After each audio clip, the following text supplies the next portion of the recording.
And welcome to my YouTube channel. Hello and welcome to my YouTube channel. तो आप सभी का हमारे यूट्यूब चैनल में एक बार फिर से स्वागत है। आज के वीडियो में हम आपको एक बार फिर से बिहार स्पेशल जीके कराने वाले हैं, जो कि ये पार्ट 7 होगा। इससे पहले हमने पार्ट 6 में लगभग 350 क्वेश्चंस करा चुके हैं। अगर आपने उन वीडियो को नहीं देखा है तो आप प्लेलिस्ट में जाकर उन वीडियो को देख सकते हैं। तो चलिए वीडियो शुरू करते हैं। आज का जो हमारा पहला क्वेश्चन है 351, वो कहता है कि बिहार के किन क्षेत्रों में अंग महाजनपद स्थित था? पटना एवं गया, मुजफ्फरपुर एवं वैशाली, भागलपुर एवं मुंगेर, उपर्युक्त में से कोई नहीं। तो इसका सही जवाब हो जाएगा ऑप्शन नंबर सी, भागलपुर एवं मुंगेर। चलते हैं अगले क्वेश्चन पे। अगला प्रश्न कहता है अंग महाजनपद की राजधानी थी गया, गिरिब्रज, वैशाली, चंपा। तो अंग जो महाजनपद थी उसकी राजधानी कहाँ थी? चंपा। ऑप्शन नंबर डी जो है वो हमारा बिल्कुल सही जवाब है। टोटल कितने महाजनपद थे? 16, और उनका जो उल्लेख इसमें किया गया है अंगुत्तर निकाय में। ठीक है, चलते हैं अगले क्वेश्चन पे। अगला प्रश्न है बिहार के पटना तथा गया का जिला किस महाजनपद में सम्मिलित था? तो पटना और गया ये दोनों कौन से महाजनपद में थे? अंग में, मगध में, वज्जी में, अश्मक में। तो जो बिहार के पटना और गया जिला जो है वो किस में था? मगध में था। Option number B. अगला प्रश्न है मगध महाजनपद की राजधानी थी। तो टोटल जो है महाजनपद 16 थे, उसमें मगध जो महाजनपद है उसकी राजधानी गिरिब्रज, पाटलिपुत्र, गया, चंपा। तो इसका सही जवाब हो जाएगा option number A, Giribraj, Rajgir. चलते हैं अगले क्वेश्चन पे। अगला प्रश्न है मगध तथा अंग महाजनपद को कौन सी नदी जो है पृथक करती है, मतलब अलग करती है? तो अस्सी नदी, वरुण नदी, चंपा नदी, उपर्युक्त में से कोई नहीं। तो मगध और अंग महाजनपद को जो अलग करती है वो है चंपा नदी। Option number C. अगला क्वेश्चन है बिहार में स्थित कौन सा महाजनपद 8 राज्यों का एक संघ था? तो कौन था? मगध, वज्जी, अंग, उपर्युक्त में से कोई नहीं। तो कौन सा महाजनपद जो 8 राज्यों का एक संघ था वो था वज्जी। Option number B. चलते हैं अगले क्वेश्चन पे। अगला प्रश्न कहता है वज्जी संघ में कौन सा राज्य सम्मिलित नहीं था? तो 8 राज्य जो थे तो उसमें कौन सम्मिलित? लिच्छवी, ज्ञात्रक, विदेह, चेदी। तो उसमें कौन नहीं था? चेदी नहीं था। Option number D. इसके अलावा लिच्छवी भी था, ज्ञात्रक भी था और विदेह भी था। चलते हैं अगले क्वेश्चन पे। अगला प्रश्न कहता है वज्जी संघ की राजधानी थी। ठीक है, तो वज्जी संघ की राजधानी कहाँ थी? वैशाली, मिथिला, मुजफ्फरपुर, कुंडाग्राम। तो वज्जी जो संघ है उसकी राजधानी थी वैशाली। ऑप्शन नंबर ए जो है वो हमारा बिल्कुल सही जवाब है। अगला प्रश्न कहता है बिहार के भागों में स्थित कौन सा महाजनपद में गणतंत्र था?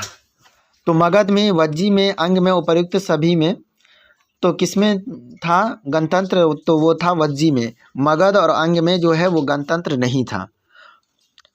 ठीक है, चलते हैं अगले क्वेश्चन पे। अगला प्रश्न है 360 नंबर। कितने ईस्वी पूर्व, ये ईस्वी पूर्व 6ठी सदी में विश्व की प्रथम गणतंत्रात्मक व्यवस्था थी?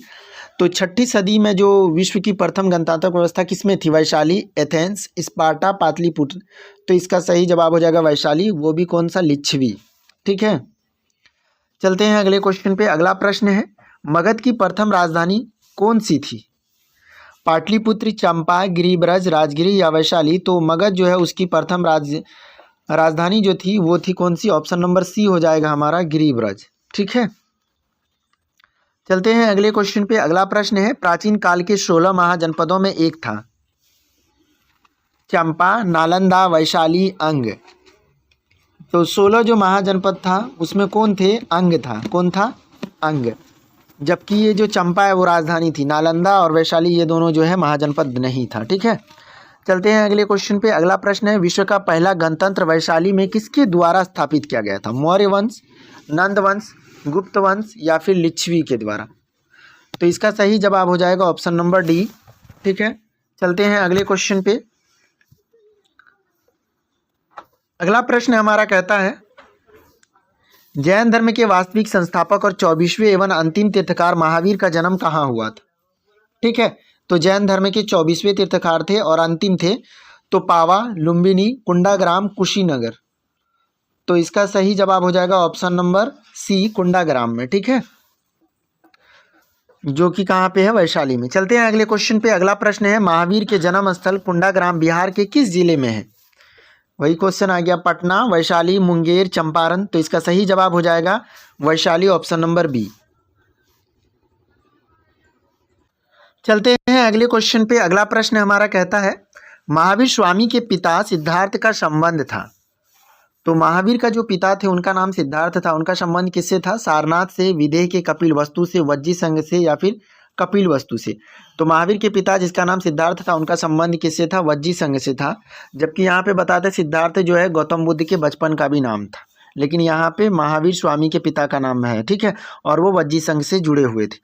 अगला क्वेश्चन है महावीर स्वामी की माता त्रिशिला राजकुमारी थी। तो त्रिशिला किसकी राजकुमारी थी? लिच्छवी की, सारनाथ की, विदेह की, अंग की। ठीक है, तो इसका सही जवाब हो जाएगा किसकी? लिच्छवी की। ऑप्शन नंबर ए जो है वो हमारा बिल्कुल सही जवाब है। अगला प्रश्न है महावीर स्वामी ने अपना अंतिम उपदेश दिया था। तो अपना अंतिम उपदेश कहाँ दिया था? पावापुरी, कपिल वस्तु, वैशाली, कौशाम्बी। तो दिया था कहाँ पे? पावापुरी में। इसलिए कहा भी, और ये भी आपको पता होना चाहिए कि महावीर स्वामी का जो परिनिर्माण हुआ था यानी मृत्यु जहाँ पे हुआ था वो भी पावापुरी में, ठीक है, तो उन्होंने अंतिम उपदेश भी वहीं पे दिया। चलते हैं अगले क्वेश्चन पे। अगला प्रश्न है महावीर की मृत्यु निर्माण हुई थी, वही क्वेश्चन से आ गया है। तो ये हो जाएगा वैशाली, पावापुरी, विदेह, राजगिरी। तो इसका सही जवाब है ऑप्शन नंबर बी, पावापुरी। चलते हैं अगले क्वेश्चन पे। अगला प्रश्न है प्रथम जैन संगति का आयोजन हुआ था। तो जैन संगति कितने हुए थे? 2, जबकि बौद्ध जो हुए थे वो 4 हुए थे, ठीक है। तो प्रथम कहाँ पे हुआ था? पाटलिपुत्र, वल्लभी, वैशाली, राजगिरा। तो पहला जो हुआ था वो पाटलिपुत्र में हुआ था और दूसरा कहाँ पे हुआ था? वो वल्लभी में हुआ था। चलते हैं अगले क्वेश्चन पे। अगला प्रश्न है प्रथम जैन संगति का आयोजन किसके शासनकाल में हुआ था? तो चंद्रगुप्त मौर्य के, अजातशत्रु के, कनिष्क के, अशोक के। तो प्रथम जो जैन संगति का आयोजन हुआ था वल्लभी में, वो कहाँ, किसके शासनकाल में? वो चंद्रगुप्त मौर्य के शासनकाल में हुआ था। नहीं, प्रथम जो है पाटलिपुत्र में हुआ था, ठीक है, चंद्रगुप्त मौर्य के शासनकाल। अगला क्वेश्चन है प्रथम जैन संगति की अध्यक्षता किसने की थी? तो प्रथम जो जैन संगति हुई थी उनकी अध्यक्षता देवधर्मिक, देवर्धिक्षमा, सरमन, महाकश्यप, शाब कमीर या फिर स्थूलभद्र। तो प्रथम जो जैन संगति पाटलिपुत्र में हुआ था उसकी अध्यक्षता की थी स्थूलभद्र। कब हुआ था ये? चंद्रगुप्त मौर्य के शासनकाल में। अगला क्वेश्चन है जैन धर्म के 12वें तीर्थकार वशुपूजी की जन्मस्थली थी। तो टोटल जो जैन धर्म में तीर्थकार हुए हैं 24वें हुए हैं, ठीक है। पहला है ऋषभदेव जिन्होंने जैन धर्म की स्थापना की है, जबकि वास्तविक माना जाता है किसको? महावीर को, ठीक है। तो 12वें का हमको पूछा कि उसकी जन्म गया, पटना, चंपा, वैशाली। तो इसका सही जवाब हो जाएगा ऑप्शन नंबर सी, चंपा। अगला प्रश्न है बौद्ध धर्म के संस्थापक गौतम बुद्ध ने गृह त्याग के उपरांत सर्वप्रथम गए थे। तो गौतम बुद्ध जो है गृह त्याग दिया था तो उसके बाद सबसे पहले वो कहाँ गए थे? उरुवेला, वैशाली के समीप अलार कलार के आश्रम में, सारनाथ। उपयुक्त में से कोई नहीं, तो हो जाएगा वैशाली के समीप अलार कलाम। तो अलार कलाम जो आया है ये गौतम बुद्ध के क्या थे? गुरु भी थे, ठीक है, ये आपको ध्यान में रखना है। अगला क्वेश्चन है गौतम बुद्ध को कहाँ कौटिल्य तथा 5 ब्राह्मण मिले थे? ठीक है, कौटिल्य मिला था और वैशाली में, उरुवेला में, पाटलिपुत्र में, सारनाथ में। तो कहाँ पे मिला था? वैशाली में। ऑप्शन नंबर ए जो है वो हमारा बिल्कुल सही जवाब है। अगला प्रश्न है गौतम बुद्ध को ज्ञान प्राप्त हुआ था। तो गौतम बुद्ध को कहाँ पे? बोध गया में, जुम्बिक ग्राम में, कुशीनारा में, सारनाथ में। तो गौतम बुद्ध को जो ज्ञान की प्राप्ति हुई थी वो कहाँ पे हुई थी? बोध गया में हुई थी। ऑप्शन नंबर ए जो है वो हमारा बिल्कुल सही जवाब है। अगला क्वेश्चन है गौतम बुद्ध को किस नदी के किनारे ज्ञान की प्राप्ति हुई थी? तो पहला ऑप्शन है गंगा, दूसरा है निरंजना, तीसरा है गंडक और चौथा है सोन। तो गौतम बुद्ध को किस नदी के किनारे? वो निरंजना नदी के किनारे जो है ज्ञान की प्राप्ति हुई थी। अगला क्वेश्चन है द्वितीय बौद्ध संगति का आयोजन वैशाली में हुआ, ठीक है, वैशाली में हुआ था।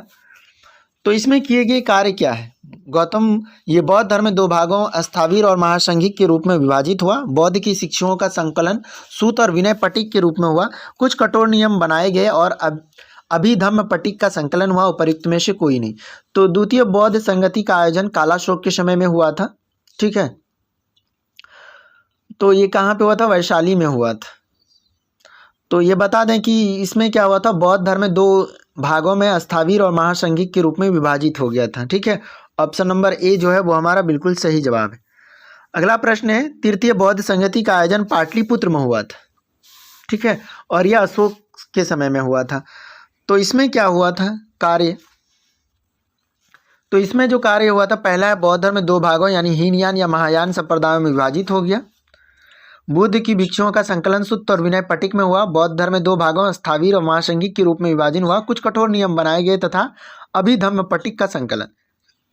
तो तृतीय बौद्ध संगठित आयोजन जो पाटलिपुत्र में अशोक के शासनकाल में हुआ था, उसमें कुछ कठोर नियम बनाए गए थे, ठीक है। और अभिधम्म पटिक का संकलन। अगला क्वेश्चन है, निम्नांकित में किस नगर से महात्मा बुद्ध का घनिष्ठ संबंध रहा है? तो कहाँ से रहा है? राजगीर से, बोधगया से, वैशाली से, उपयुक्त सभी से। तो इसका सही जवाब हो जाएगा उपयुक्त सभी से। अगला प्रश्न कहता है कि महात्मा बुद्ध ने पाटलिपुत्र के विनाश के कारणों की भविष्यवाणी की थी, उनमें सम्मिलित थी। तो बाढ़, अग्नि, आंतरिक कलह, उपयुक्त सभी। तो महात्मा बुद्ध ने किसके बारे में कहा था? तो हो जाएगा बाढ़ भी, अग्नि भी और आंतरिक कलह, उपयुक्त सभी इसका सही आंसर होगा, ठीक है। अगला प्रश्न कहता है, बोधगया में महाबोधि मंदिर बनाया गया जहाँ गौतम बुद्ध पैदा हुए थे, गौतम बुद्ध को ज्ञान प्राप्त हुआ था, या फिर गौतम बुद्ध ने अपना प्रथम प्रवचन दिया, या फिर गौतम बुद्ध की मृत्यु हुई। तो इसका सही जवाब हो जाएगा गौतम बुद्ध को ज्ञान प्राप्त हुआ। अगला प्रश्न है, प्रसिद्ध गौतम बुद्ध सारिपुत्र का जन्म हुआ था, ठीक है। नालंदा में, वैशाली में, गया में, पटना में प्रसिद्ध बौद्ध सारिपुत्र का जो जन्म हुआ था वो कहाँ पे हुआ था? नालंदा में, ऑप्शन नंबर ए। अगला क्वेश्चन है, प्राचीन भारत में साम्राज्यवाद की शुरुआत और विकास का श्रेय दिया जाता है। तो प्राचीन भारत में साम्राज्यवाद की शुरुआत और विकास का श्रेय किसको? मगध को दिया जाता है, ऑप्शन नंबर ए। अगला प्रश्न है, मगध राज्य की आरंभिक राजधानी थी गिरिब्रज, राजगिर या राजगृह जिसको कहा जाता है, पाटलिपुत्र, वैशाली, गया। तो मगध राज्य की जो शुरुआत में राजधानी थी वो गिरिब्रज थी, ठीक है। अगला प्रश्न है, महाभारत तथा पुराणों के अनुसार मगध का सर्वप्रथम राजवंश था। तो कौन सा था? वृहद्रथ, शिशुनाग, नंदवंश, हर्यक वंश। तो वो कौन सा था? वृहद्रथ वंश, ऑप्शन नंबर ए जो है वो हमारा बिल्कुल सही जवाब है। अगला प्रश्न है, मगध साम्राज्य का वास्तविक संस्थापक था। तो वास्तविक यानी सही मायने में जो संस्थापक था कौन था? वृहद्रथ तथा जरासंध, महापद्म नंद, बिंबिसार और शिशुनाग। तो इसका सही जवाब हो जाएगा ये बिंबिसार, ऑप्शन नंबर सी। अगला क्वेश्चन है, 388 नंबर प्रश्न कहता है, बिंबिसार एवं अजातशत्रु किस वंश के थे? तो हर्यक वंश, शिशुनाग वंश, नंद वंश, उपयुक्त में से कोई नहीं। तो ये बिंबिसार और अजातशत्रु दोनों जो थे हर्यक वंश से थे। अगला क्वेश्चन कहता है, मगध साम्राज्य का उत्कर्ष प्रारंभ हुआ जरासंध के शासनकाल में, अजातशत्रु के शासनकाल में, चंद्रगुप्त मौर्य के शासनकाल में, बिंबिसार के शासनकाल में। तो मगध साम्राज्य का उत्कर्ष प्रारंभ हुआ था बिंबिसार के शासनकाल में। अगला क्वेश्चन हमारा कहता है, बिंबिसार के किस राजकुमारी के साथ विवाह किया था? कौशल देवी के साथ, चेलना के साथ, खेमा के साथ, उपयुक्त में सभी। तो बिंबिसार ने कई सारे राजकुमारी के साथ किया था। तो कौशल देवी भी हो जाएगा, चेलना भी और खेमा भी। तो उपयुक्त सभी हो जाएगा, ठीक है। चलते हैं अगले क्वेश्चन पे। अगला प्रश्न हमारा कहता है, बिंबिसार ने ब्रह्मदत्त को पराजित कर कौन सा राज्य जीता था?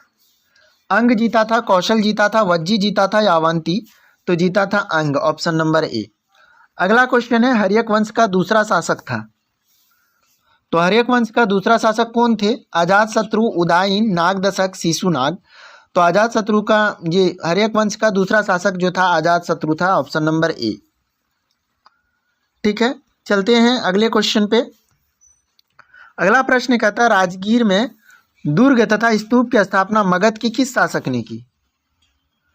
तो बिंबिसार ने किया था, अजातशत्रु, उदयन, उपयुक्त में से कोई नहीं। तो इसका सही जवाब हो जाएगा अजातशत्रु। चलते हैं अगले क्वेश्चन पे। अगला प्रश्न है, वज्जी संघ के लिच्छियों ने पराजित करने वाला मगध का शासक था।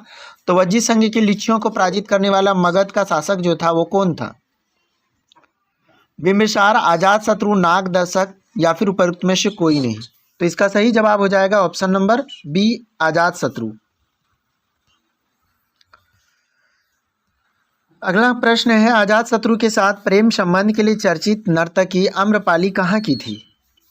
तो आम्रपाली कहाँ की थी? कौशल की, चंपा की, वैशाली की, पाटलिपुत्र की। तो इसका सही जवाब हो जाएगा वैशाली, ऑप्शन नंबर सी। अगला क्वेश्चन कहता है, अजातशत्रु ने किस राज्य के साथ युद्ध में प्रथम बार रथमूसल तथा महाशिलाकंटक नामक हथियारों का प्रयोग किया था? तो किस राज्य के साथ युद्ध में?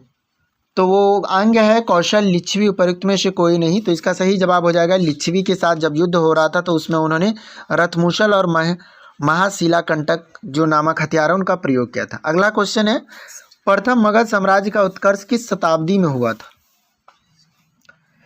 ईस्वी पूर्व चौथी शताब्दी, छठी शताब्दी या दूसरी या पहली?